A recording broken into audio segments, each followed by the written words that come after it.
Hello friends, என்னோட பேர் Hemamalini. Welcome to Malini's dhaba. இன்னைக்கு நம்ம சேனல்ல பீட்ரூட் ரெசிபி தான் பார்க்க போறோம். பொதுவாகவே நம்ம பீட்ரூட்ல பொரியல் செய்வோம், ஆனால் இன்னைக்கு ரொம்ப டிஃப்ரெண்டா பீட்ரூட் கூட்டு எப்படி செய்யறதுனா பார்க்க போறோம். இன்னைக்கு நம்ம பார்க்க போற பீட்ரூட் கூட்டு வந்து தயிர் சாதம், ரசம் சாதம், பருப்பு சாதத்தோட வச்சு சாப்பிடும்போது டேஸ்ட் ரொம்ப பிரமாதமா இருக்கும். ட்ரை பண்ணி பாருங்க. வீடியோவுக்கு போறதுக்கு முதல்ல மறக்காம நம்ம சேனலை சப்ஸ்கிரைப் பண்ணி வச்சுட்டு பக்கத்துல இருக்க பெல் பட்டன் பிரஸ் பண்ணி வச்சுக்கோங்க.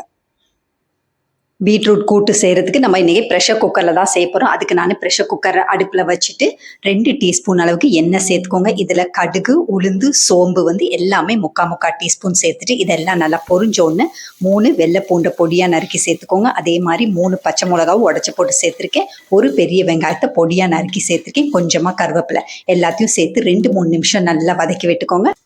வெங்காயம் இந்த அளவுக்கு நல்ல கண்ணாடி பதம் வதங்கின உடனே பீட்ரூட் சேர்த்துக்கலாம். 1/2 கிலோ அளவுக்கு பீட்ரூட்டை தோலெல்லாம் நல்லா சீவிட்டு சின்ன சின்ன துண்டுகளாக வெட்டி வச்சுருக்கேன்.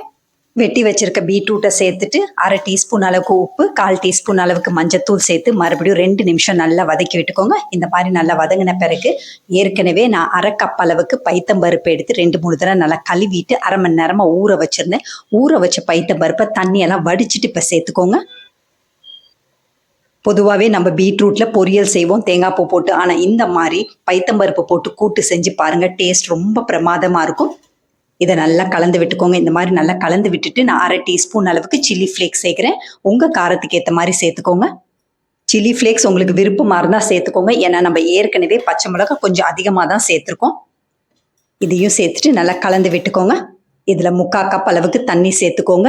பீட்ரூட் பைத்தம்பருப்பு 2 வேகிறதுக்காக 3/4 கப் அளவுக்கு தண்ணி சேர்த்துக்கோங்க. தண்ணி சேர்த்துட்டு நல்லா கலந்து விட்டுக்கோங்க. இப்போ உப்பு செக் பண்ணிக்கலாம். நம்ம ஏற்கனவே 1/2 டீஸ்பூன் அளவுக்கு தான் உப்பு சேர்த்தேன். இப்போ தேவையான அளவு உப்பு சேர்த்துக்கோங்க. உப்பையும் சேர்த்துட்டு நல்லா கலந்துட்டு ப்ரெஷர் குக்கர் மூடியும் போட்டு வெயிட்டை போட்டு ஒரே ஒரு விசில் ஹை ஃப்ளேமில் வெந்த உடனே அடுப்பை ஆஃப் பண்ணிவிட்டு ப்ரெஷர்லாம் நல்லா ரிலீஸ் ஆனோன்னு ஓப்பன் பண்ணி பார்த்துடலாம். இப்போ பாருங்கள், ஒரு விசில் வந்துடுச்சு, ப்ரெஷரும் நல்லா ரிலீஸ் ஆகிடுச்சு. இப்போ ஓப்பன் பண்ணிடலாம்.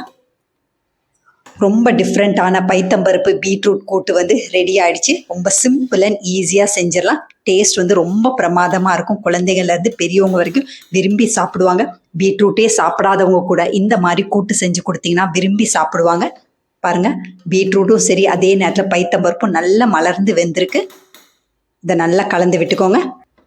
காலையில் பசங்களுக்கு ஸ்கூலுக்கு லஞ்ச் பாக்ஸ் கட்டணும், அதே நேரத்தில் நீங்களும் வேலைக்கு போகிறதா இருந்தால் இந்த மாதிரி ஒரு கூட்டு நீங்கள் செஞ்சிங்கன்னா பைத்தம்பருப்பில் உள்ள புரோட்டீன் சத்தும் கிடைச்ச மாதிரி இருக்கும். அதே நேரத்தில் பீட்ரூட் உள்ள சத்தும் உங்களுக்கு கிடைச்ச மாதிரி இருக்கும்.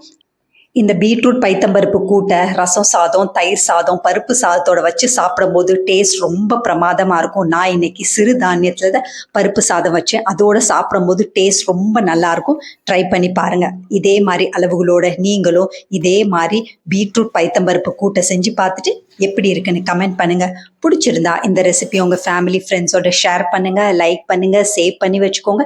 இந்த மாதிரி டிஃப்ரெண்ட்டான ரெசிபிஸ் வேணும்னாலும் மறக்காமல் நம்ம சேனலை சப்ஸ்கிரைப் பண்ணி வச்சுக்கோங்க. Thanks for watching, friends.